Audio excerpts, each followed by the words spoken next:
basa ne passport. Anaenda na passport. Apakana kwa basa. Anaenda kubasa kwacho. Anaita saikati. Anaenda kwa passport. Anaenda kubasa. Achitoma passport. Imbomira. Ino. Bwana arikudenda wanopinda. Kuyaruma shule. Wadi kuti ari kumberi.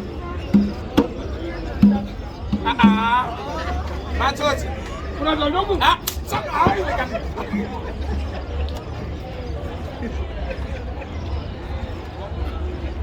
Andipere ipapo.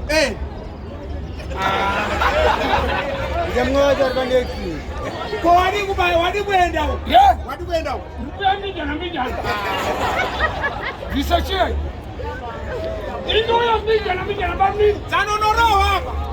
Noro hapa. But Baba. nani?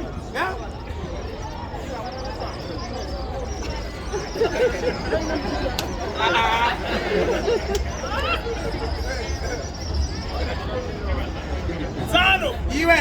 Usabate vanhu vasina mhosva.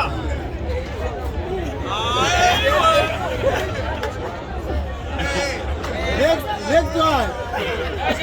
Hiyo ndo shika manje hapa.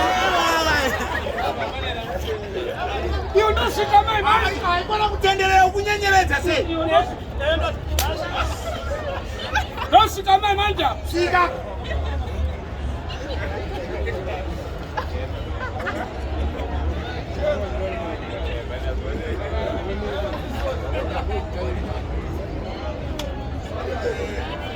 Hiyo ndo shika manje. Chamarika. Kana zichineta ngatiana. Enda watwere ipana. Ndo shika manje. Enda kumunhu. Watwere. Ndo shika manje. Enda kumunhu. Watwere. Enda kumunhu. Niranga kwatulo. Shika hapa. Hapa shika. Yona ndisho kuti. Atsakutinda tawe. Ndo ndisho kuti. Wari kutaura kukwanzwa. Yona ndisho apa iyi. Shika hapo, let's go. Oh Antoroveka.